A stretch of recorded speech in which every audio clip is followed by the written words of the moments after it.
Yes, it's that time again where we bring you the best. To be a woman is a full day's job, but to be a good woman is a lifetime of experience, I tell you, because you have to put in a lot. That is what we try to preach every week on our fantastic program,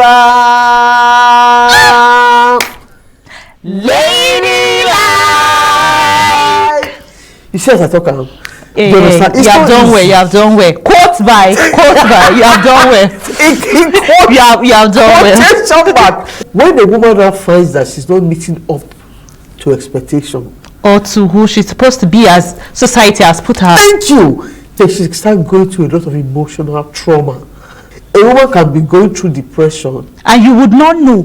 Our guest is going to be telling us her experience. She actually went through a long process of depression and she eventually got out of it. How can you get out of depression? I can't wait to hear it for her to come and tell us. You will wait. You will wait. Because right now we'll have to go on a quick break, and when we come back, just like our lady here, you would wait more, then you'll meet our guest.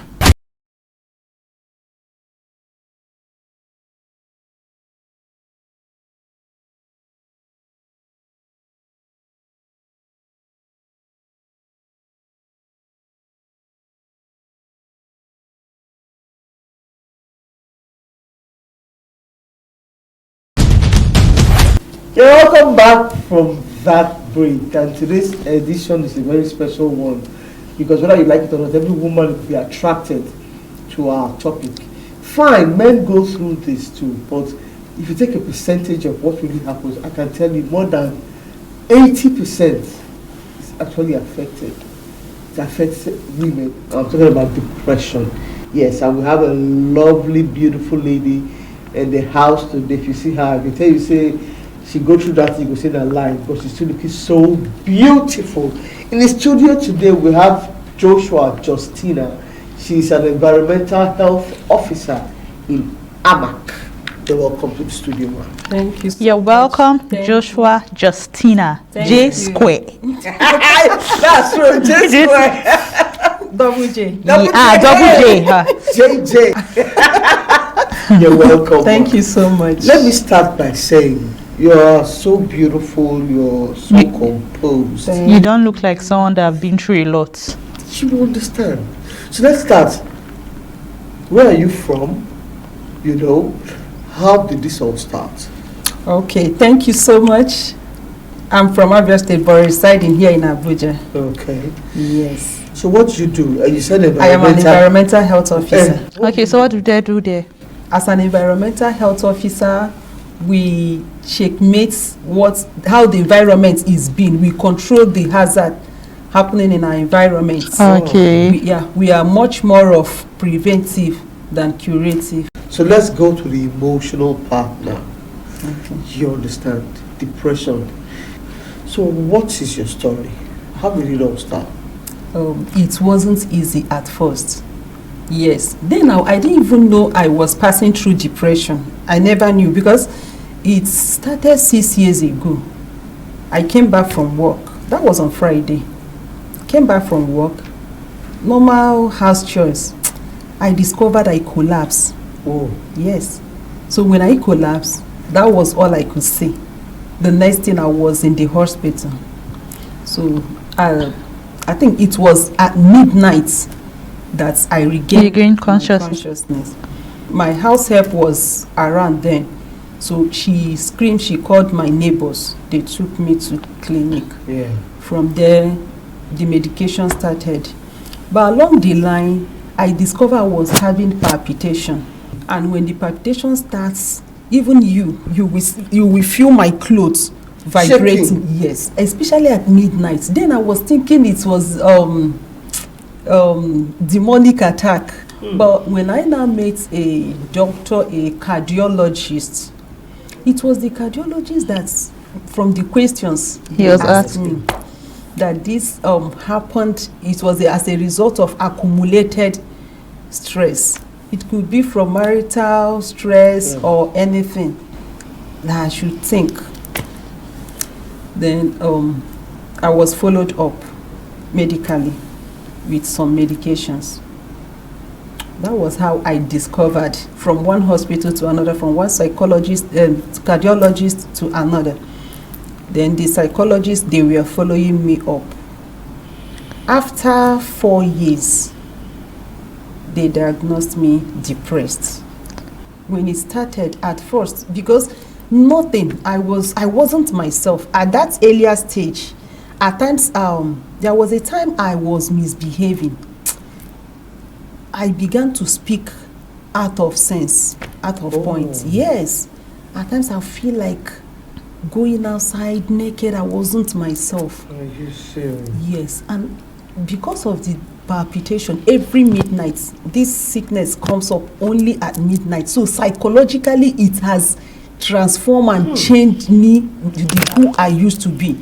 I began to see myself as another person. I was getting lean, emotionally always unhappy.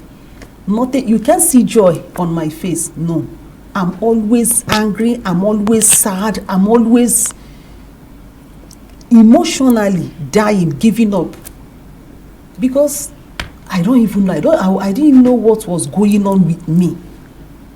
I can't coordinate. I can't think straight. I cry a lot.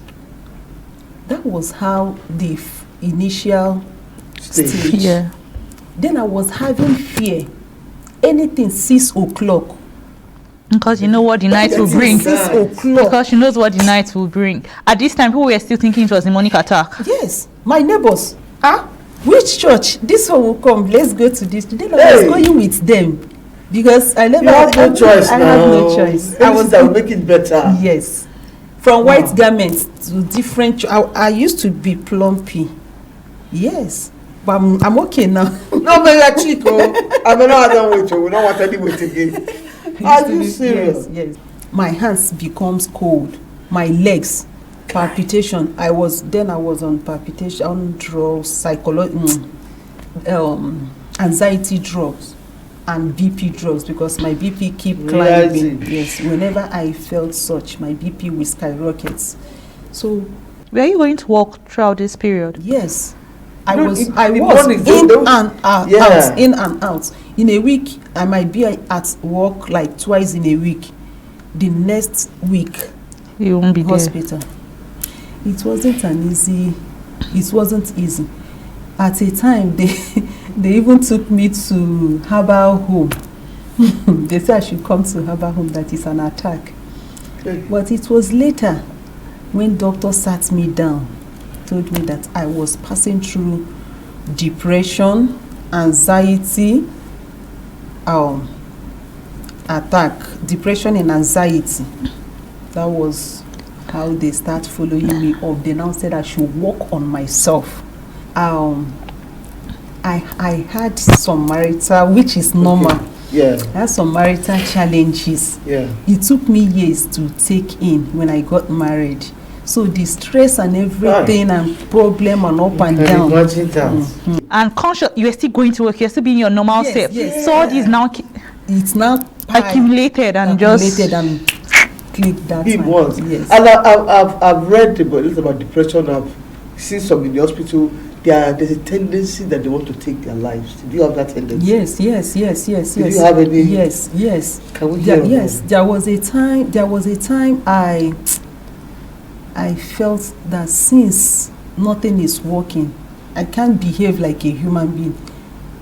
You might see me. In fact, whenever you see me, you will know that this woman is going. It's just written all over me. And inside me, I'm not happy. Nothing pleases me. I decided, I said, it's better. Not as if I myself chose to go. No. But the day the thoughts entered into me, I didn't know what happened anyway. But I discovered that no reason for living. There is no reason for living. So when the thought came in, I was like, let me end it up. Then I was just crying. The thought was coming. Go, kill yourself. Nothing is happening. Nothing is good. The thought was coming. Then I looked at my children, 2 boys. I looked at them. I wept. I said, if I die, these children, they will suffer. The same, I heard the voice very, very sound and clear. Kill them, go with them. So it was when I heard the voice, I wept. I was crying. I said, God, why am I living? I wasn't myself. That was when I now sent a text message, thinking I wanted to send it to my psychologist because she was following me up. So when I sent it, it entered into another doctor's phone. Doctor called. I was with my phone, but I cannot pick. I didn't even know what happened. Wow. My phone was there ringing, but I could not pick it. Even when my son wanted to pick, my eyes alone scared them. They ran inside. They said, Mommy, what's wrong with you? I was shouting at them. How old were your children then?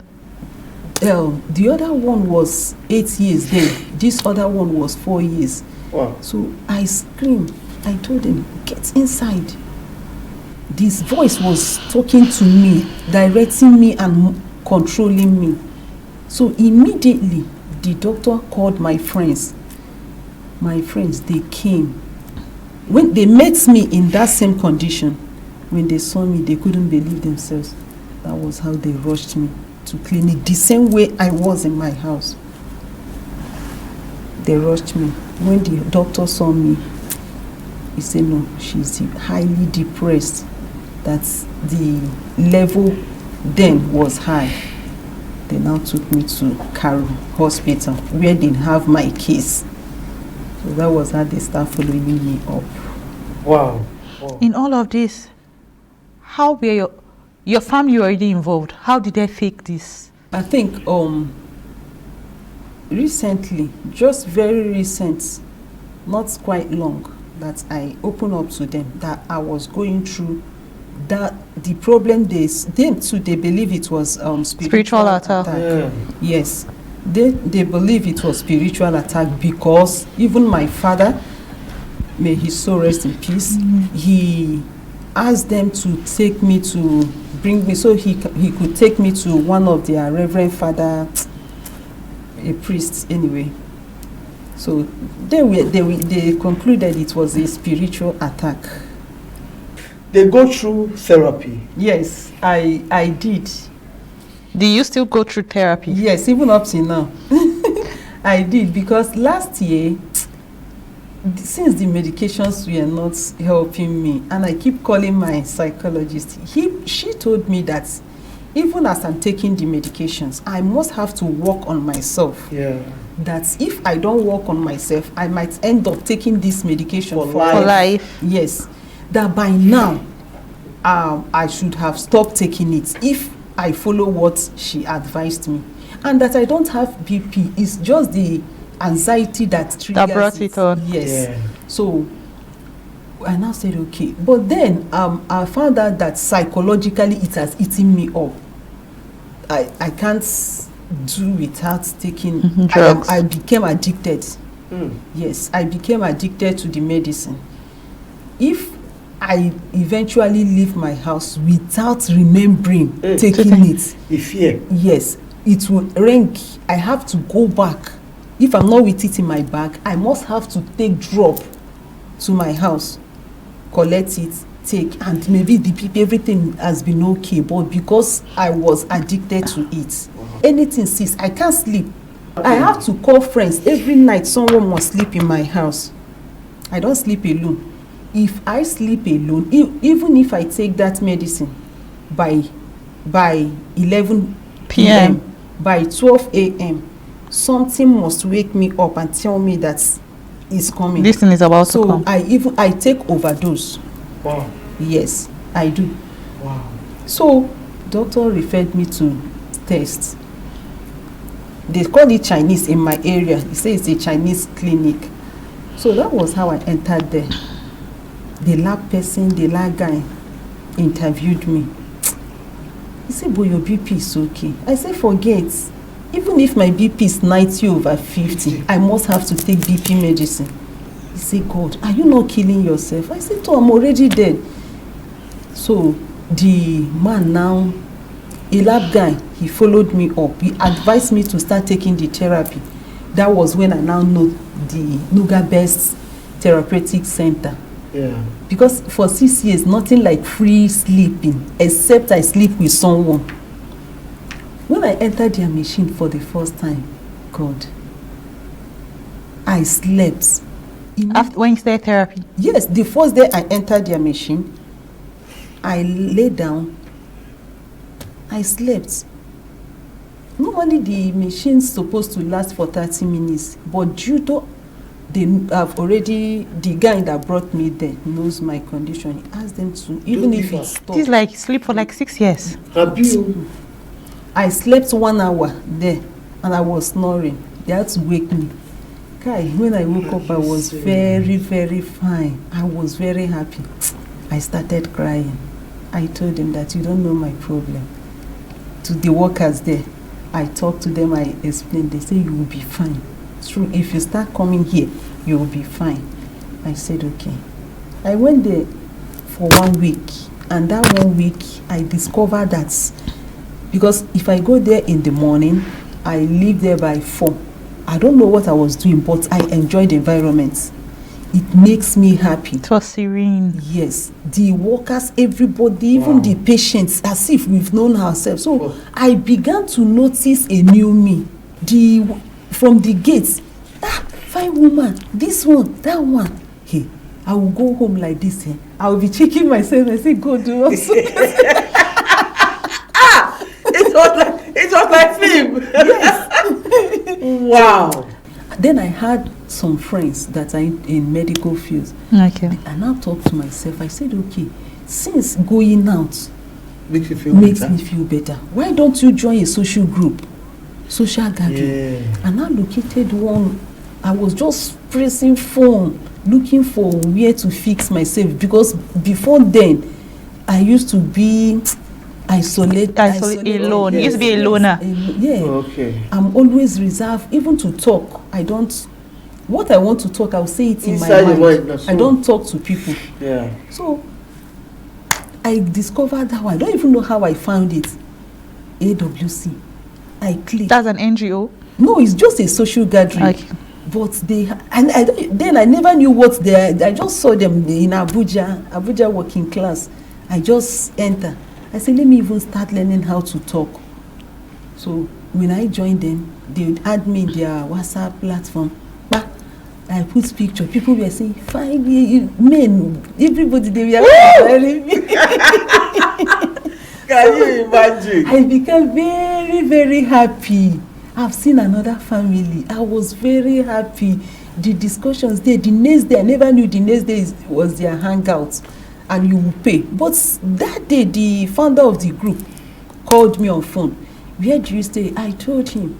He said, will you be able to come for the hangouts? I said, I don't know anywhere. I don't want to go. He said, don't worry, I will pay for you. And I went with my friend. They paid for 2 of us. Wow. We went. I enjoyed that day. That was how I started coming out. It was dropping gradually. So group, social gathering helped me a lot. Like you can see me, I laugh. In fact, I laugh when not necessary.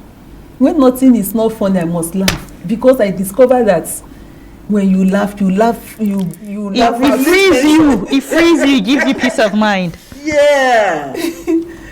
So when I joined those social groups, I learned a lot. I now noticed that there is something called thick skin. Can that skin? Which every woman actually has. And I never knew I have it. So I now decided, I say so many people, all these suicide tendencies, people jumping inside ocean, dying, killing themselves, taking sniper, it's not necessary. It's not necessary. There's nothing that is worth killing you yourself. Taking your life. I decided to create a group. I started it on Facebook. Global Honorable Ladies and Gentlemen. I like that swag. Although we are yet to be registered with CAC, we are just 6 months old. And we have a total number of 468 members. Do you know what this tells me? This tells me that there are people who are isolated, but they are just looking for a place Hey, to wait. belong. They are looking for a What family is to it? belong. In fact, This is me, lovely. I now notice that anything I pass through in this life, God wants to use me, want me to see that thing, to go through it because of another person. Yeah, so you can know how to Handle it. handle it. Yes.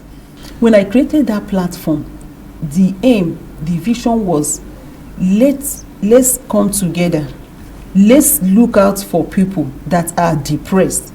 Let's look for them, gather them, make them understand and know that they are precious. Yeah. That we love them, that we can't do without them, that they have what it takes to make a world. Yeah. I created that platform. We have from there we had our WhatsApp group where the total number there is 76 on WhatsApp. And by the grace of God, we are 6 months old. We have visited local schools, like rural schools. We extended our little hands of charity. That's the reason why I create that. But now it is global Honorable ladies and gentlemen. yes. So that means there are also men in it. Yes. Okay. Global Honorable Ladies and Gentlemen. And by the grace of God, in our midst, I have been able to identify those who are depressed. Yes. Wow. I have one. In fact, that one, if you see us, you think he's my boyfriend. The intimacy is so strong now. My God. That is because you that. understand what he's going through. Yes. So I don't even believe then. I never believed that Men, men pass through depression. They will show it. This is wonderful. On the final note, I want you to give a word of advice to those people out there that want to go and climb and hang themselves, that want to go and jump into lakes Lagoon. that are taking snipers. My word of advice is this. The reason why I created my group called Global Honorable Ladies and gentlemen. The aim is to curb depression global. So I will advise, please, suicide is never the best option. Nothing. The world is sweet though. It is This so. life, no matter how hard we are seeing it, it might be as a financial problem, it might be as marital, it might be sickness. When you speak out, that's another thing. Just say something. Look at what I'm passing through. Another person has gone through such a thing. Worse, Even worse. And they'll be there to lend you a helping hand. Yes. Please, never you isolate yourself. Don't say they will tell me this, they will tell. Let them say it, but then mingle. Look out for groups that teaches where they gather, they make fun. Only that laughing, only that funny things reduces stress. And again, therapy. That therapy helped me. Thank you for bringing your story to us. Thank you so much. for being a resilient woman, because there are people who, after they've gone through what you've gone through, are just giving up. Yes. So thank you for being a resilient woman. Thank you for being on our show. Thank you for bringing your story to help others. Thank you so much. Thank you very much. I appreciate it. And on that note, please, we'll go for a short break and we will be right back. Do not go anywhere.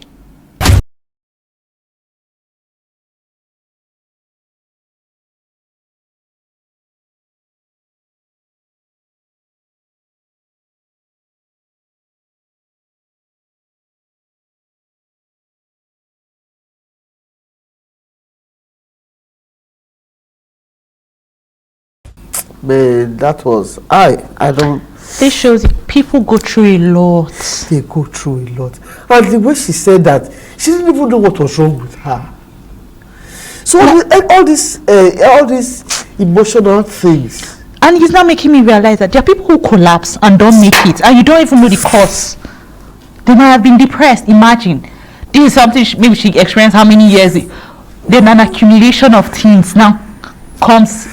It only goes to, I don't know, one major thing I learned from her today is don't bottle things up. Yeah. You understand?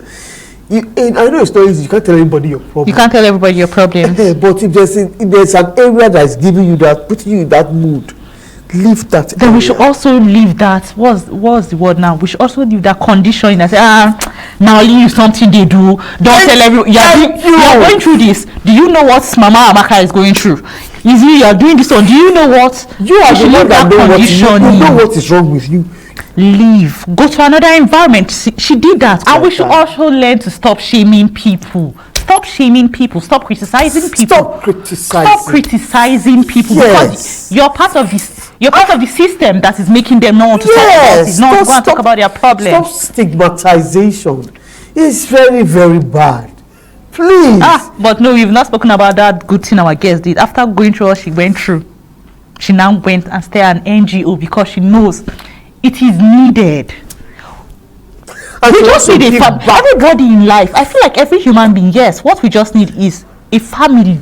Yes. We just need people to be family to us. Just love us. Everybody, if we all love each other, there won't be criticizing, there won't be stigmatization.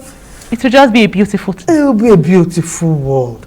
And that is why we want to bring to you every time. We want you to talk to us, listen to us, watch us. Because it not gets bad as in bad. And he must do one thing that you understand. I thought you just wanted to tell that bad as bad every week. This is their time to unwind. This is their therapy time. Just watch But when you what face, lady like? You must laugh. Because of my long leg. Be like mop stick. Okay. So it can only be a program like this that eases you off your depressed mood. When you watch off every Tuesday at 7:30 p.m. on your Unity station. And the name of that program is Lady